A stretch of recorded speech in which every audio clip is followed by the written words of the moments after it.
शुक्लां ब्रह्मविचारसारपरमामाद्यां जगद्व्यापिनीं वीणापुस्तकधारिणीमभयदां जाड्यान्धकारापहां हस्ते स्फाटिकमालिकां विदधतीं पद्मासने संस्थितां वन्दे तां परमेश्वरीं भगवतीं बुद्धिप्रदां शारदां। శ్రీ మహాగణాధిపతయే నమః. శ్రీ మహాసరస్వత్యై నమః. శ్రీ గురుభ్యో నమః. జూన్ మాసంలో వస్తున్నటువంటి ముఖ్యమైనటువంటి పండుగలు, జయంతులు, వాటి ప్రాశస్త్యము, మనం చేయవలసినటువంటి కర్తవ్యము, వీటి గురించి తెలుసుకుందాం.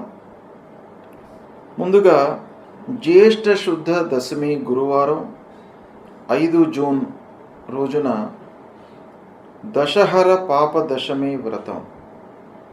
ఇది చాలా ముఖ్యమైనటువంటి వ్రతం. దశహర పాప దశమి అని దీనికి పేరు. అంటే ప్రతి మానవుడు కూడాను తెలిసి కొన్ని పాపాలు చేస్తూ ఉంటాడు, తెలియకుండా కొన్ని పాపాలు చేస్తూ ఉంటాడు, కొన్ని ఫోర్స్డ్గా కూడాను కొన్ని చేయవలసినటువంటి ఆగత్యం ఏర్పడుతుంది. ఈ విధంగా దశవిధ పాపాలు చేసేటువంటి అవకాశాలు బాగా ఉన్నాయి. ఇందులో కాయిక, వాచిక, మానసికమైనటువంటి పాపాలు అంటే శరీరము ఇన్వాల్వ్ అయ్యి చేసేటువంటి పాపాలు కొన్ని, మాట మూలకంగా ఎదుటి వాళ్లను ఇబ్బంది పెట్టడము, తద్వారా కలిగేటువంటి పాపాలు, మనస్సు లోపల అనర్థాలను ఊహించుకొని కీడును తలపెట్టి తద్వారా వచ్చేటువంటి పాపాలు, మానసికమైనటువంటి పాపాలు. ఇలా మూడు రకాలుగా ఉండేటువంటి పాపాలు మొత్తం కలిపితే మనకు ఒక్కొక్క దానిలో 4, 3 ఇలా పాపాలు 10 రకాలుగా ఉంటాయి అనేటువంటిది శాస్త్రం చెబుతుంది. అయితే ఈ పాపాలు తొలగిపోవడానికి ఈ దశమి రోజున గంగా స్నానం చేసినట్టయితే, అంటే గంగా భగవతి పూజ, మనకు దగ్గరగా ఉన్నటువంటి గోదావరి నది కానివ్వండి, గంగా నదికి కానీ వెళ్ళి స్నానం ఆచరించినట్టయితే ఈ దశవిధ పాపాలు దూరం అయిపోతాయి అనేటువంటిది శాస్త్రం చెప్తుంది. కాబట్టి మనము సంతృప్తిగా జీవనం కొనసాగించడానికి, చేసినటువంటి అకృత్యాలను దూరం చేసుకోవడానికి గంగా స్నానం అనేటువంటిది చాలా ముఖ్యమైనటువంటిది. గంగా అంటే గంగా నది కాకుండా దగ్గరగా ఉన్నటువంటి జీవనదుల లోపల ఎక్కడైనా కూడాను మీరు స్నానం ఆచరించవచ్చును. అలాంటిది చేయడం మూలకంగా మనకు ఈ పాపాలన్నీ కూడాను దూరం అవుతాయి. ఇక 6వ తారీఖున నిర్జల ఏకాదశి, గణపతి సచ్చిదానంద స్వామి వారి యొక్క జయంతి.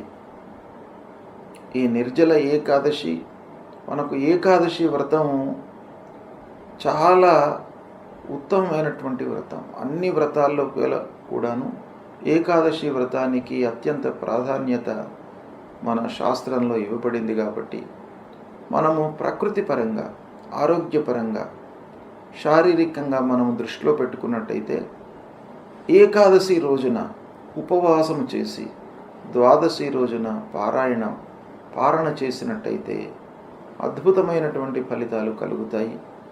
ఉన్నతమైనటువంటి భావనలతో మోక్షాన్ని పొందవచ్చును అనేటువంటివి కూడాను మనకు ఇతిహాసాల లోపల చాలా చెప్పబడి ఉన్నాయి. కాబట్టి ఈ రోజున ఏకాదశి వ్రతాన్ని ఆచరించాలి. ఇదే రోజున అవధూత పీఠాధిపతి గణపతి సచ్చిదానంద స్వామి వారి యొక్క జయంతి. ఆ స్వామివారిని మీరు కొలవండి. త్రిమూర్తి స్వరూపమైనటువంటి ఆ గురు భగవానుడు, గురుదేవుడి యొక్క అనుగ్రహాన్ని పొందడానికై స్వామివారిని మీరు పూజించండి. ఇక 8వ తారీఖు రోజున మృగశిర కార్తీ ప్రవేశం. వ్యవసాయదారులకు కార్తులు అత్యంత ప్రాధాన్యతను సంతరించుకున్నటువంటివి. కార్తులను దృష్టిలో పెట్టుకొని వాళ్ళు కార్యకలాపాలు చేస్తూ ఉంటారు. వ్యవసాయం ప్రారంభం చేయడము, విత్తనాలు నాటడము, ఇవన్నీ కూడాను కార్తులకు అనుగుణంగా వాళ్ళు చేసుకుంటారు. కనుక మృగశిర కార్తీ ప్రవేశం అనేటువంటిది చాలా ముఖ్యమైనటువంటి కార్తీ. అది 8వ తారీఖు నాడు ప్రవేశిస్తుంది. ఇక 10వ తారీఖు నుండి గురుమౌఢ్యం ప్రారంభమవుతుంది. గురుమౌఢ్యము అనంటే గురువు మనకు కనిపించకుండా లుప్తమవుతాడనమాట. గురుగ్రహము కనపడకుండా ఉన్నప్పుడు శుభకార్యాలు చేయకూడదు అనేటువంటిది శాస్త్రం చెప్తుంది. కనుక ఈ 10వ తారీఖు నుండి గురుమౌఢ్యం ప్రారంభమవుతుంది. దాంతో వివాహాది శుభకార్యాలన్నీ కూడాను నిషేధం. ఒక నెల రోజుల పాటు ఉంటుంది ఈ మౌఢ్యము. ఈ సమయం లోపల శుభకార్యాలు నిషేధము. తర్వాత 11వ తారీఖున జ్యేష్ఠ పౌర్ణిమ బుధవారం వటసావిత్రి గౌరీ వ్రతం. ఈ వటసావిత్రి గౌరీ వ్రతము ముత్తైదువులకు ఆ సావిత్రి ఎలానైతే గౌరీదేవిని పూజించి మాంగళ్యాన్ని రక్షించుకుందో అలాంటి ఉత్తమమైనటువంటి ఈ వటసావిత్రి వ్రతము 11వ తారీఖున వస్తుంది. దీన్ని కూడాను అందరూ ఆచరించి శుభప్రదమైనటువంటి జీవితాన్ని కొనసాగించడానికి ఈ వ్రతం బాగా ఉపయోగపడుతుంది.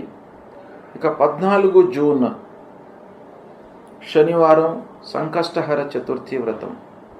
సంకష్టహర చతుర్థి వ్రతము ప్రతి మాసం లోపల కూడాను పౌర్ణిమ తర్వాత తదియ కానివ్వండి, చవితి రోజున కానీ ఈ వ్రతం వస్తుంది. అందరూ కూడాను ఈ రోజున సంకష్టహర చతుర్థి వ్రతాన్ని ఆచరించి ఆటంకాలు లేకుండా మనము చేపట్టేటువంటి పనులు సుఖమయంగా పూర్తి కావడానికి, ఆ గణపతి యొక్క అనుగ్రహాన్ని పొందడానికై ఈ వ్రతాన్ని మనము ఆచరిస్తాం.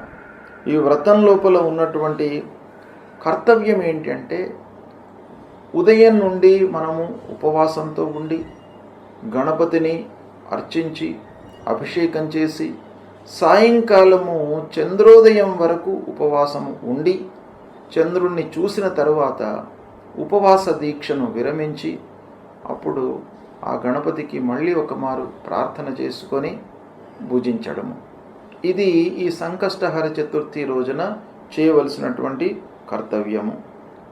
ఈ వ్రతము చాలా ముఖ్యమైనటువంటిది. కష్టాలు నివారిస్తాడు గణపతి, ఆటంకాలు రాకుండా మిమ్మల్ని కాపాడుతాడు. కాబట్టి ఈ సంకష్టహర వ్రతము అనేటువంటిది మీరు ఆచరించండి, శుభ ఫలితాలను పొందుతారు. తర్వాత 15వ తారీఖున మిథున సంక్రమణ ప్రవేశమవుతుంది. ఈ సంక్రమణ రోజున పితృదేవతల ప్రీత్యర్థమై మనము ఎవరికైనా కూడాను కొంత అన్నదానం చేసినట్టయితే మీకు సత్ఫలితాలు పొందుతారు.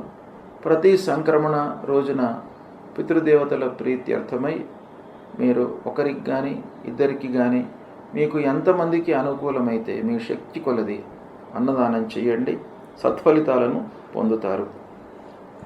ఇక 23వ తారీఖు రోజున సోమప్రదోషమి వ్రతం, మాస శివరాత్రి.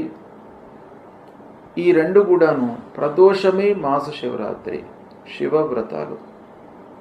ఈ రెండు వ్రతాలను సోమప్రదోషమి అదే రోజు వస్తుంది, అదే రోజున కూడాను మాస శివరాత్రి ఉంది. ఆ శంకరుణ్ణి ప్రదోష కాలం లోపల మీరు పూజించినట్టయితే మీకు అన్ని రకాలుగా ఐశ్వర్యాన్ని, అపమృత్యు దోషాలను తొలగిస్తాడు.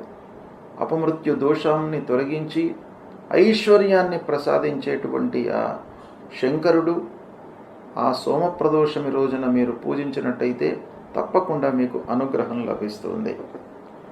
తర్వాత అమావాస్య, దర్శామావాస్య కూడాను 25వ తారీఖు నాడు వస్తుంది.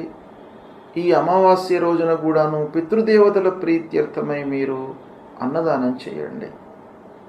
ఎవరైతే నిస్సహాయులు ఉన్నారో, అంగవైకల్యంతో ఇబ్బంది పడుతున్నటువంటి వాళ్లకు మీరు కొంత అన్నదానం చేయండి. ఒకరికి ఇద్దరికి మీ శక్తి కొలది అన్నదానం చేసినట్టయితే మీ పితృదేవతల యొక్క అనుగ్రహం మీకు లభిస్తుంది. పితృదోషము ఉండకుండా ఉంటుంది.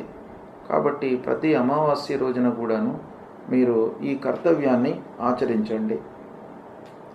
ఇక 27 జూన్ జగన్నాథస్వామి వారి యొక్క రథోత్సవము, పూరి జగన్నాథస్వామి రథోత్సవము ప్రారంభమవుతుంది. ఇక 29 జూన్ రోజున బోనాలు ప్రారంభమవుతాయి. ఇవి ముఖ్యమైనటువంటి పండుగలు ఈ జూన్ మాసంలో ఉన్నాయి. ఈ పండుగలను మీరు గుర్తించి ఋషులు మన జీవితము సుఖమయంగా జరగడానికి, ఆటంకాలు లేకుండా, ఇబ్బందులు లేకుండా, అపమృత్యువు దరి చేరకుండా ఆరోగ్యవంతమైనటువంటి జీవితాన్ని గడపడానికి ఋషులు దర్శించి మనకు నిర్ణయించినటువంటి పండుగలు ఇవి. హిందూ సాంప్రదాయానికి మూల స్తంభాలు. పండుగలను గుర్తించి ఆచరించడం అనేటువంటిది. కనుక ఈ పండుగలను ఆచరించినట్టయితే మన జీవితము సుఖమయంగా జరుగుతుంది. ఆ పండుగల వెనుక ఉన్నటువంటి ఇతిహాసాన్ని కూడాను మీరు అర్థం చేసుకొని దానికి ప్రత్యామ్నాయమైనటువంటి కర్తవ్యాలు, ఏ పండుగ రోజున మనం ఏం చేయాలి అనేటువంటిది మీకు స్థూలంగా నేను చెప్పాను. ఇంకా కూడాను మీరు ఈ విషయాన్ని మీరు తెలుసుకొని ఆచరించినట్టయితే జీవితాన్ని సుఖంగా మీరు కొనసాగించడానికి అవకాశాలు ఉంటాయి. ఉపయోగించుకోండి. వృశ్చిక రాశి వారికి జూన్ నెలలో గోచార ఫలితాలు ఎలా ఉన్నాయో తెలుసుకుందాం. ఈ మాసంలో, జూన్ మాసంలో చంద్రుడిని మినహాయించి మిగతా 8 గ్రహాలు ఏ రాశులలో సంచరిస్తున్నాయి, ఏ స్థానాలలో ఉన్నారు, వాటి యొక్క ప్రభావం ఎలా ఉంటుంది వృశ్చిక రాశి జాతకులకు అనే విషయాన్ని చూసినట్టయితే, ముందుగా 15వ తారీఖు వరకు వృషభ రాశిలో సూర్యుడు సంచరిస్తున్నాడు. 16 నుండి మిథునంలో, కుజుడు 6వ తారీఖు వరకు కర్కాటకంలో, 7వ తారీఖు నుండి సింహరాశిలో, బుధుడు 6వ తారీఖు వరకు వృషభ రాశిలో, 22వ తారీఖు వరకు మిథున రాశిలో, 23 నుండి మాసాంతం కర్కాటక రాశిలో, గురువు మిథున రాశిలో సంపూర్ణంగా ఈ నెల మొత్తం కూడాను సంచరిస్తున్నాడు. శుక్రుడు 1వ తారీఖు నుండి చివరి వరకు కూడాను మేషరాశిలో ఉంటున్నాడు. శని మీనరాశిలో, రాహువు కుంభరాశిలో, కేతువు సింహరాశిలో సంచరిస్తున్నారు. ఈ మాసంలో ఈ 8 గ్రహాలు ఈ రాశులలో సంచరిస్తున్నప్పుడు వృశ్చిక రాశిలో జన్మించినటువంటి వారికి ఏ స్థానాలలో ఉన్నారు, వాటి యొక్క ప్రభావం ఎలా ఉంది అనే విషయాన్ని మనం చూసినట్టయితే, సూర్యుడు 7వ, 8వ స్థానాలలో సంచరిస్తున్నాడు, ప్రతికూలంగా ఉన్నాడు. కుజుడు భాగ్య 10వ స్థానాలలో సంచరిస్తున్నాడు, ప్రతికూలంగా ఉన్నాడు. బుధుడు 7వ, 8వ భాగ్య స్థానాలలో సంచరిస్తున్నాడు, కొంతవరకు పర్వాలేదు. ఇక గురువు 8వ స్థానంలో సంచరిస్తున్నాడు, ప్రతికూలంగా ఉన్నాడు. శుక్రుడు 6వ స్థానంలో ప్రతికూలంగా ఉన్నాడు. శనేశ్వరుడు 5మంలో ప్రతికూలం, రాహువు అర్ధాష్టమ స్థానంలో ప్రతికూలం, కేతువు 10వ స్థానంలో ప్రతికూలం. ఈ విధంగా మనం చూసినట్టయితే గ్రహస్థితి ఎక్కువ గ్రహాలు, దాదాపు అన్ని గ్రహాలు కూడాను ప్రతికూలంగానే ఉన్నాయి వృశ్చిక రాశి వారికి ఈ జూన్ మాసంలో. కొంతవరకు బుధుడు అనుకూలంగా ఉన్నాడు, అయితే మిగతా గ్రహాలన్నీ కూడాను ప్రతికూలంగా సంచరిస్తున్నాయి. కనుక వృశ్చిక రాశి జాతకులు ఈ జూన్ మాసంలో చాలా జాగ్రత్తగా నిర్ణయాలు తీసుకోవాలి. ఏ పని ప్రారంభించినప్పటికీ పూర్వాపరాలను తెలుసుకొని కూలంకషంగా ఆలోచించి, చర్చించి, 1కి 4 సార్లు ఆలోచించి నిర్ణయాలు తీసుకోవడం చాలా అవసరము. ముఖ్యమైనటువంటి గ్రహాల యొక్క రాశి మార్పు గత మాసంలో జరిగింది. తద్వారా గోచార ఫలితాల లోపల కూడాను ఈ మాసంలో చాలా తేడా వస్తుంది. ఇక ఉద్యోగస్తుల విషయం ముఖ్యంగా మనం ఆలోచించినట్టయితే, ఆఫీసులో పని భారం బాగా పెరుగుతుంది. తద్వారా మీరు ఏం చేస్తారు, ఆరోగ్యాన్ని నిర్లక్ష్యం చేసేటువంటి అవకాశాలు ఉన్నాయి. అనారోగ్య సమస్యలు తలెత్తుతాయి. సమయ పాలన పాటించకపోవడంతో చాలా విషయాలలో మీరు ఇబ్బందులను ఎదుర్కొంటారు. అశ్రద్ధ అనేటువంటిది బాగా పెరిగిపోతుంది.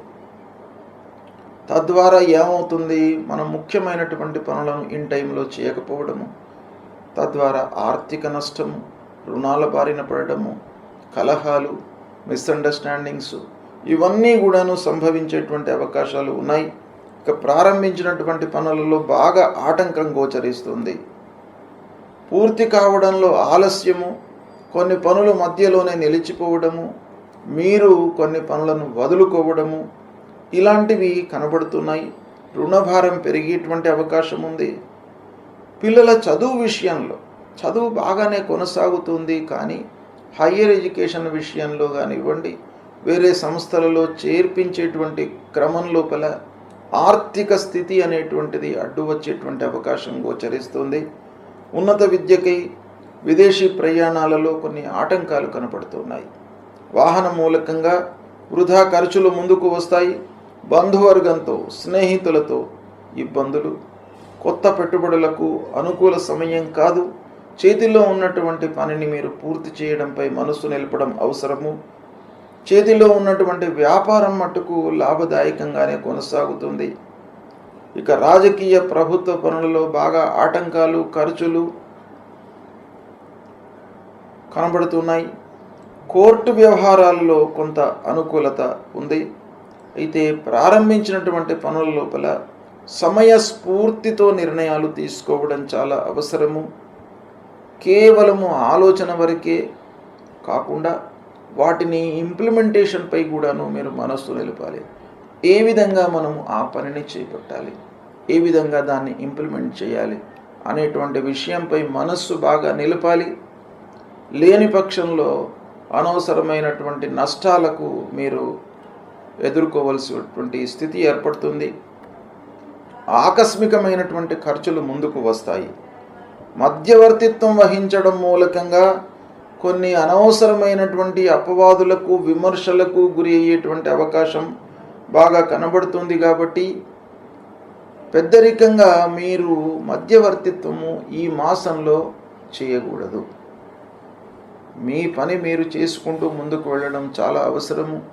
గ్రహస్థితి ప్రతికూలంగా ఉంది కాబట్టి అన్ని విషయాల లోపల కూడాను సంయమనంతో ఈ మాసంలో ఉండడము మీకు చాలా అవసరము. దీన్ని గమనించి మీ పరిధిలో మీరు పనులు చేసుకుంటూ వెళ్ళడము, ఒకటికి 2 సార్లు ఆలోచించడము, పని చేసేటువంటి క్రమం లోపల శ్రద్ధ, తర్వాత అలసట రాకుండా, అశ్రద్ధ రాకుండా మీరు చూసుకోవడం అనేటువంటిది ఈ మాసంలో చాలా అవసరము. దీన్ని గమనించండి, నిర్ణయాలు తీసుకోండి. మీరు కొంత స్కిల్ ఉపయోగించి పనులు చేసినట్టయితే కొంతలో కొంతనైనా కూడాను మీకు నష్టము, కష్టము అవాయిడ్ అయ్యేటువంటి అవకాశాలు ఉన్నాయి. గ్రహస్థితి ప్రతికూలంగా ఉన్నప్పుడు మనము చేయవలసినటువంటి కర్తవ్యాలు 2 ఉంటాయి. ఒకటి, మనము రెట్టింపు శ్రమతో ఆ పనులను చేయాలి. అంటే శక్తియుక్తులను ఉపయోగించి పనులు చేయడము. రెండవది, భగవంతుడి యొక్క అనుగ్రహము కొరకై మనము చేయవలసినటువంటి పరిహారాలు. ఇందులో ముఖ్యమైనటువంటి గ్రహాలు మనపైన చాలా ఎఫెక్ట్ను చూపిస్తాయి. సూర్యుడు, కుజుడు, గురువు, శనేశ్వరుడు, రాహువు, కేతువులు. ఈ గ్రహాలు ప్రతికూలంగా ఉన్నప్పుడు మనం చేయవలసినటువంటి విధి విధానాలు, పరిహారం ఏంటి అనేటువంటి విషయాన్ని చెప్తాను. సూర్యుడు ముఖ్యంగా మనకు ఆరోగ్యాన్ని ఇచ్చేటువంటి గ్రహము. ఆరోగ్య ప్రదాత అయినటువంటి సూర్యుడి యొక్క అనుకూలత బాగా ఉండాలి. అంటే దుస్థానాలలో సంచరిస్తున్నప్పుడు సూర్యుడు మనం చేసేటువంటి పనుల లోపల ఆటంకాలు, శ్రమ, శారీరక ఇబ్బందులు కలిగించేటువంటి అవకాశాలు ఉంటాయి. కాబట్టి సూర్యుణ్ణి మనం ప్రసన్నం చేసుకోవడానికై ప్రతినిత్యం కూడాను ఉదయము స్నానం చేసిన తర్వాత సూర్య నమస్కారాలు చేయడము చాలా ముఖ్యమైనటువంటిది. మీరు 12 సార్లు సూర్యుడికి నమస్కారం చేసుకోండి, భూమికి కూడాను 12 సార్లు నమస్కారం చేయండి. నమస్కార ప్రియో భానుహు అని మీరు కేవలం నమస్కారం చేయడం మూలకంగానే మీకు ఆ సూర్య భగవానుడు మిమ్మల్ని అనుగ్రహిస్తాడు. మీరు చేసేటువంటిది చాలా కించిత్తు, కేవలం నమస్కారం. కానీ భగవంతుడు మీకు అనుగ్రహించేది మీకు ఆరోగ్యమే మహాభాగ్యం. అలాంటిది మీకు కేవలం నమస్కారం మూలకంగానే వస్తుంది. కాబట్టి ప్రతినిత్యం కూడాను సూర్యుడికి నమస్కారం చేసుకోండి, భూమికి నమస్కారం చేయండి, మూలమంత్రాన్ని పఠించండి. సూర్యుడికి సంబంధించినటువంటి మూలమంత్రం జపా కుసుమ సంకాశం కాశ్యపేయం మహద్యుతిం తమోరిం సర్వపాపఘ్నం ప్రణతోస్మి దివాకరం అనేటువంటి ఈ మూలమంత్రాన్ని ప్రతినిత్యం కూడాను జపించండి. సూర్యుడికి అనుకూలమైనటువంటి జాతిరత్నం మాణిక్యం అంటే కెంపు. ఈ కెంపును ధరించండి. శివాభిషేకం కూడాను చేయండి. శివుడు కూడాను మీకు ఆరోగ్యాన్ని ఐశ్వర్యాన్ని ఇచ్చేటువంటి భగవంతుడు కాబట్టి ఈ సూర్యుడు ప్రతికూలంగా ఉన్నప్పుడు సూర్యభగవానుడితో పాటు శంకరుడికి కూడాను మీరు పూజించండి. తర్వాత మన ఫలితాలపై అంగారకుడు అంటే కుజగ్రహం కూడాను బాగా ప్రభావాన్ని చూపిస్తాడు. కుజుడు ప్రతికూలంగా సంచరిస్తున్నప్పుడు మీరు సుబ్రహ్మణ్య స్వామిని పూజించండి, కాళీమాతను పూజించండి. ఎర్రటి పూలతో మీరు పూజించినట్టయితే ఆ అంగారకుడు మిమ్మల్ని అనుగ్రహిస్తాడు. ఈ అంగారకుడు అంటే కుజుడి యొక్క ప్రభావము నిర్వీర్యం కావడానికి, తగ్గడానికి, ప్రతికూల ఫలితాలు ఉండకుండా ఉండడానికి మీరు ప్రతినిత్యం కూడాను ధరణీ గర్భసంభూతం విద్యుత్ కాంచన సన్నిభం కుమారం శక్తిహస్తంచ మంగళం ప్రణమామ్యహం అనేటువంటి ఈ మూలమంత్రాన్ని ప్రతినిత్యం కూడాను జపించండి. సుబ్రహ్మణ్య స్వామి దేవాలయానికి వెళ్ళండి. ఈ అంగారకుడికి ప్రీతికరమైనటువంటి జాతిరత్నము పగడాన్ని ధరించండి. పగడాన్ని ధరించినట్టయితే కూడాను అంగారకుడు ప్రీతి చెంది మీకు అనవసరమైనటువంటి ఇబ్బందులు లేకుండా మిమ్మల్ని కాపాడుతాడు. ఇక గురు భగవానుడు అత్యంత ప్రధానమైనటువంటి గ్రహ కనుక గురువు ప్రతికూలంగా ఉన్నప్పుడు మీరు దక్షిణామూర్తి దేవాలయానికి వెళ్ళడము, దత్తాత్రేయ స్వామి దేవాలయానికి వెళ్ళడము, దత్తాత్రేయ స్వామిని కొలవడము, ఇవి చేసినట్టయితే మీకు ఆ గురు భగవానుడి యొక్క అనుకూలత లభిస్తుంది. సద్గురువులను సందర్శించుకోండి, మాతాపితృవులను సేవించండి. ఆ గురు భగవానుడి యొక్క అనుకూలత లభిస్తుంది. ఇక ఈ గురు ప్రీత్యర్థమై మూలమంత్రాన్ని కూడాను ప్రతినిత్యం జపించుకోండి. దేవానాంచ ఋషీణాంచ గురుం కాంచన సన్నిభం వందనీయం త్రిలోకానాం తం నమామి బృహస్పతిం అనేటువంటి ఈ మూలమంత్రాన్ని ప్రతినిత్యం కూడాను చదువుకోండి. పసుపు వస్త్రము, శనిగలను దానంగా ఇవ్వండి. పుష్యరాగాన్ని ధరించండి. గురువుకు ఇవి చాలా ప్రీతికరమైనటువంటిది కాబట్టి వస్త్రము, ధాన్యము దానంగా ఇవ్వండి. ఈ కనక పుష్యరాగాన్ని ధరించండి. ఇక శనీశ్వరుడు ప్రతికూలంగా ఉన్నప్పుడు శని మనకు చాలా విషయాల లోపల ప్రభావాన్ని చూపిస్తాడు. ముఖ్యంగా ఆర్థికపరమైనటువంటి సమస్యలను క్రియేట్ చేస్తాడు. రాబడి పైన ప్రభావాన్ని చూపిస్తాడు. కనుక శని భగవానుణ్ణి అనుకూలం చేసుకోవడం చాలా ముఖ్యమైనటువంటి కర్తవ్యం. శనిని ప్రీతికరంగా మనం పూజించాలి. శని ప్రీత్యర్థమై ఏం చేయాలి? శివుణ్ణి పూజించండి, ఆంజనేయ స్వామిని పూజించండి, స్తోత్ర పారాయణం చేయండి, శని స్తోత్ర పారాయణం చేయండి. తర్వాత హనుమాన్ చాలీసా పారాయణం చేయండి. ఇవి చేసినట్టయితే శని మీకు ప్రీతి చెందుతాడు. నీలాన్ని ధరించండి. నల్లని నువ్వులు, నల్లటి వస్త్రము, ఒక ఇనుప ముక్క, వీటిని దానం ఇవ్వండి.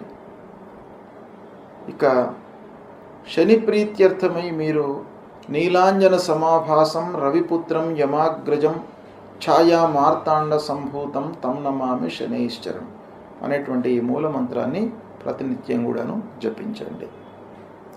ఇక రాహువు ప్రతికూలంగా ఉన్నప్పుడు రాహువు కూడాను ప్రధానమైనటువంటి గ్రహ.